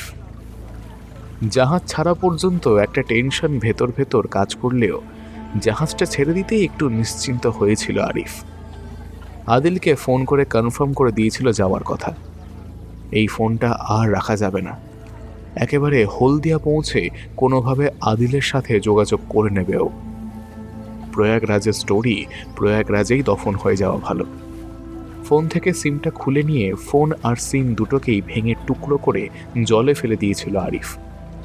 ওকে ধরার আর কোনো উপায় রইল না কারোর কাছে। এই কথাটা মনে হতেই একটা শান্তির নিঃশ্বাস বেরিয়ে এসেছিল ওর বুকের ভেতর থেকে। প্রয়াগরাজ পেরিয়ে বেশ খানিকটা এগিয়ে হঠাৎ করেই যেন মাঝপথে থেমে গিয়েছিল জাহাজটা। আরিফ ইচ্ছে করে জেনারেল শিপ বুক করেনি, কিন্তু এসব জাহাজ তো এভাবে মাঝপথে থামে না। এখানে কোনো স্টপেজ আছে বলে তো মনেও পড়ছে না তার। তাহলে কল কবজাতে কিছু গড়বড় হলো নাকি নাকি অন্য কোনো কেস হয়েছে? এক মাথা প্রশ্ন নিয়েই নিচের কেবিনের থেকে ওপরের দিকে এগিয়ে যাচ্ছিল আরিফ। আর যাওয়ার পথে এক খালাসির কাছ থেকে যে খবর শুনেছিল, তাতে এই মুহূর্তে দাঁড়িয়ে ওর এই প্রথম মনে হয়েছিল ভাইজানের কথা শোনা কি ঠিক হলো আদৌ, নাকি আর কয়েকদিন অপেক্ষা করা ভালো ছিল। মেইন রোড, বিভিন্ন ফেরিঘাট, মেইন পোর্ট সহ বাস স্ট্যান্ড, স্টেশন, সব জায়গাতেই সিভিল ড্রেসে ফোর্স ঢুকে পড়েছিল। নদীর পথই ধরবে জানার পরেও বাকি জায়গাগুলো একেবারে চেক না করে ছেড়ে দেওয়ার রিস্ক নিতে পারেনি কেউই। যাতায়াতের পথে বিভিন্ন জাহাজ, লঞ্চ সহ ছোট নৌকা সবকিছুতেই তল্লাশি শুরু হয়েছিল জোর কদমে। দরকার হলে মাঝ নদীতে জাহাজ থামিয়েও সার্চ চলছিল। সময় মতো আরিফের জাহাজেও উঠে পড়েছিল সার্চ টিম। এই জাহাজটা মশলাপাতি নিয়ে যাচ্ছে হলদিয়া। লেবার সেজে লোকজনের মাঝে মিশে গেছিল ও। ব্যবস্থা আদিলই করে রেখেছিল সব, কিন্তু পার্সোনাল ডিটেল চেকিং শুরু হতেই ঝামেলা লেগে গেছিল। তাড়াতাড়িতে ডুপ্লিকেট ডকুমেন্ট তৈরি করার সময় হয়নি। হলদিয়া গিয়ে ডকুমেন্ট পাওয়ার কথা ছিল ওর। মাঝেই যে কিছু হবে না সেটা নিয়ে কিছুটা হলেও কনফিডেন্স ছিল ওর। এক এক করে সবার ডেটা চেক করে অফিসিয়াল ওয়েবসাইটের সাথে মিলিয়ে দেখছিল টেকনিক্যাল এক্সপার্ট টিম। ধীরে ধীরে দলটা এগিয়ে আসছিল আরিফের দিকে। সময় ফুরিয়ে আসছে ক্রমশ, আর দেরি করা যে ঠিক হবে না সেটা নিজেও বেশ ভালো করেই বুঝতে পারছিল আরিফ। ওর সামনেই দাঁড়িয়েছিল একটা একেবারে অল্প বয়সী খালাসি। হঠাৎ করেই লুকোনো পিস্তলটা জামার পেছন থেকে বের করে সোজাসুজি ছেলের মাথায় ঠেকিয়ে এতক্ষণে চিৎকার করে উঠেছিল আরিফ, স্টপ, রুক যাইয়ে, এক কদম ভি কিসনে বড়ায়া তো। আমি শুধু এই ছেলেটাকে নয়, এখানে থাকা সবাইকে মেরে ফেলতে দুবারও ভাববো না। I have explosive. বুঝতেই পারছেন, আপনাদের একটা স্টেপ আর সব শেষ হয়ে যাবে। আপনার গভর্নমেন্টকে খবর দেওয়ার মতো লোক পর্যন্তও কেউ আর থাকবে না।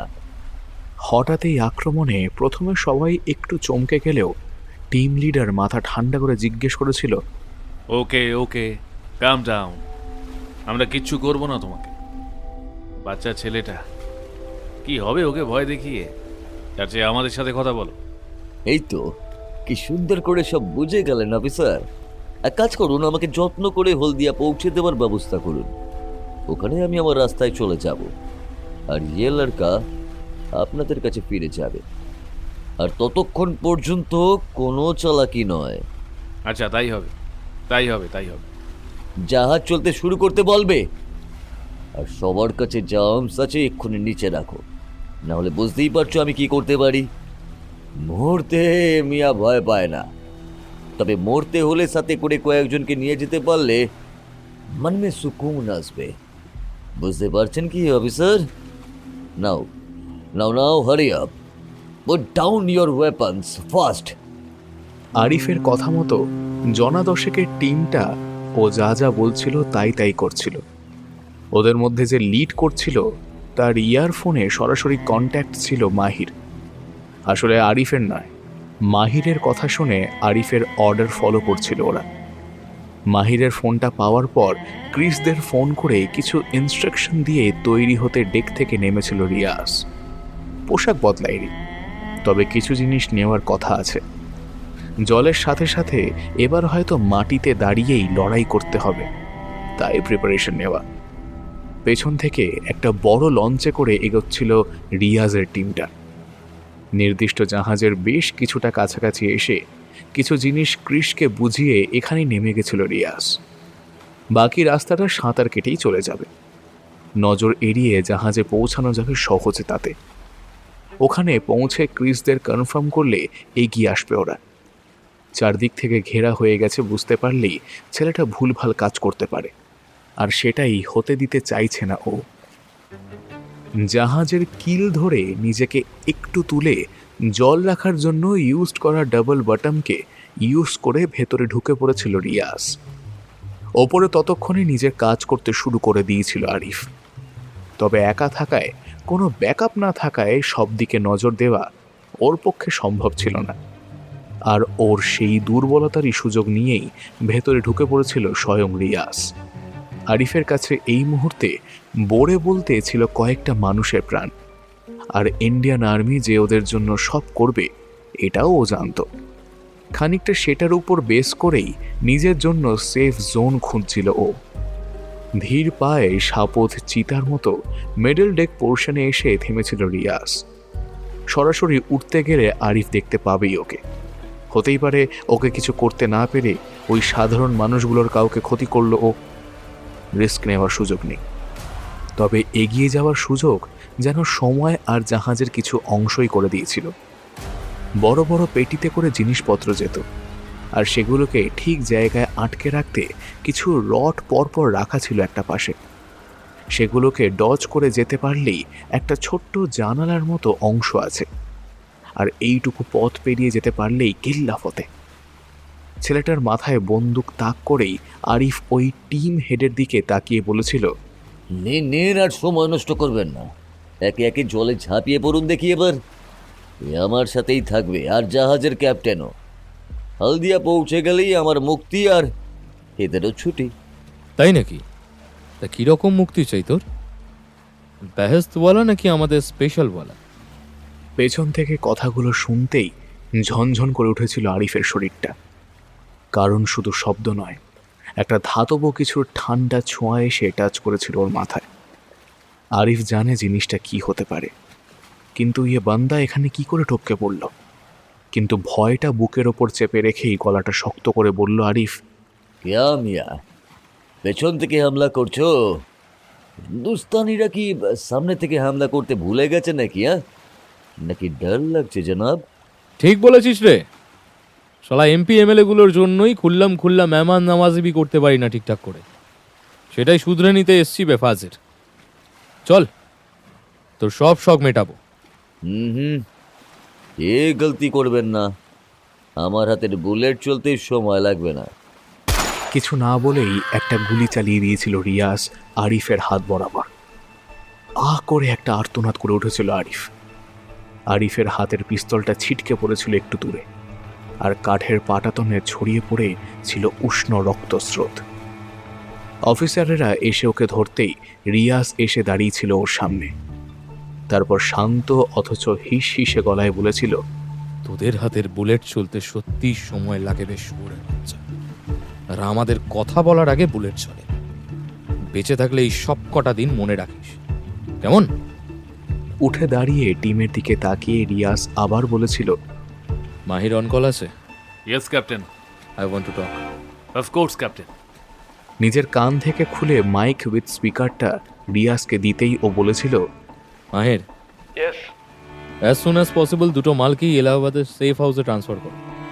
এদিকে কাজটা মিটিয়ে নিই, তারপর দেখি এত দানা কে ছড়াচ্ছে যে পাখির মতো এদের আনাগোনা বেড়েছে। I knew the final answer, commando. Do you understand? Yes captain. I will arrange everything. Now literally it's our turn. And we have to do everything at any cost. And obviously for our captain, Ashi. Right, Captain? Absolutely right, Commander. See you soon. Raghubir আর আরিফকে safe হাউসে transfer করে 2-3 দিন ফিল্ডের কাজ দেখে বাকি কাজগুলো অন্য অফিসারদের দিয়ে রিয়াজ, সুজন আর মাহির চলে এসেছিল সেফ হাউসে। অবশ্য সুজন না থাকলে অনেক ইনফরমেশন পাওয়াটা চাপের হয়ে যেত ঠিকই। দিল্লি যাওয়ার আগে যে অনেক কাজ আছে। সেদিনের সেই টিম লিডার আসলে আর্মির অফিসার। ওনার সাথে পাঠিয়ে দেওয়া হয়েছিল দুজনকে ইন্টারোগেশনের জন্য। যদিও রিয়াজরা পৌঁছানোর পর বুঝেছিল কাজ ততটাও এগোয়নি। আসলে দুজনকে মুখোমুখি বসাতে ওরাই বারণ করেছিল ওদের যাওয়া পর্যন্ত। ওখানে পৌঁছেই রিয়াজ জিজ্ঞেস করেছিল, এনি নিউ ইনফরমেশন অফিসার?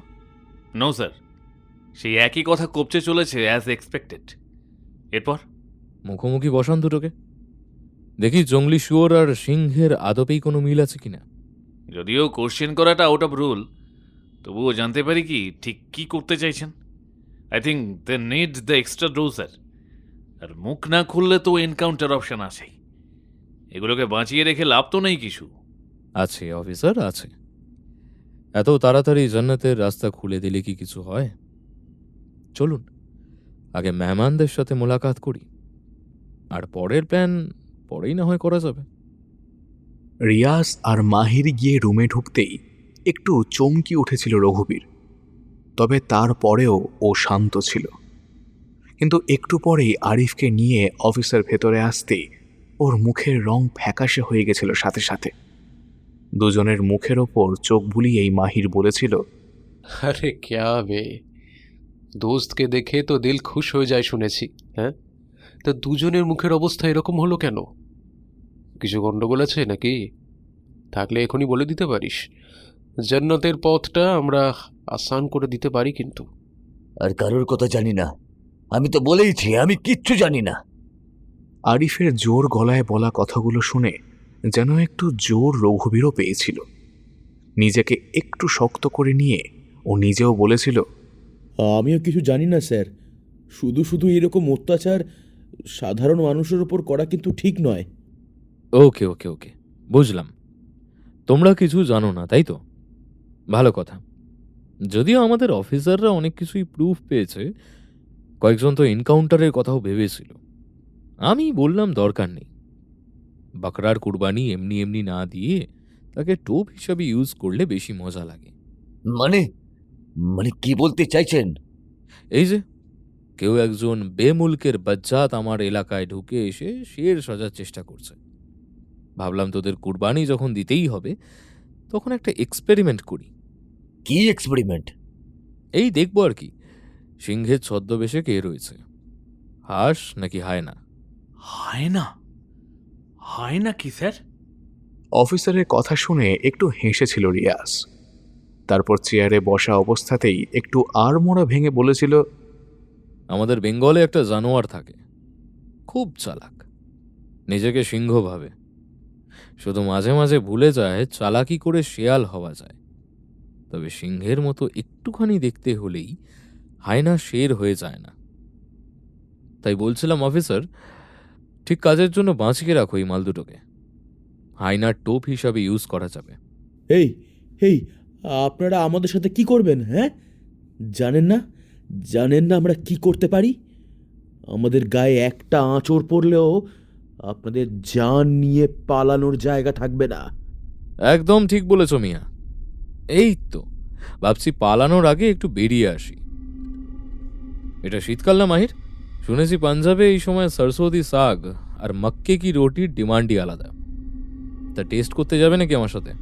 কই নেই, সরকারি চাকরি করি আফটার অল। ফ্রিতে পাঞ্জাব আর সর্ষের শাক পেলে মন্দ হয় না, কি বলো? একদম। তাহলে চলো খেয়েই আসি, আর দেখেও আসি মোলাকাতটা কার সাথে হয়, শায়ারের সাথে নাকি কুত্তা মাফিক শেরের সাথে। কোথায় যাবেন আপনারা? কার কাছে যাবেন? আরে চিল চিল, কিছু করনি তো তোমরা, তাহলে ভয় পাচ্ছ কেন? তোমার দোস্তের কাছেই নিয়ে যাব।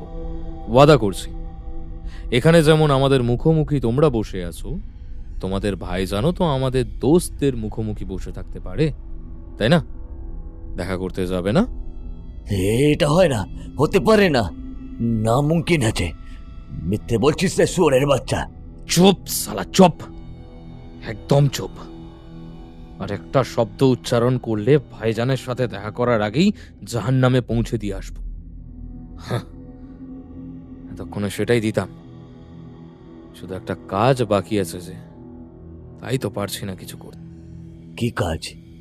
এই যে এত কষ্ট করে এত কিছু করার চেষ্টা করলি এতদিন ধরে, একটু খাতিরদারিও করার সুযোগ দিবি না?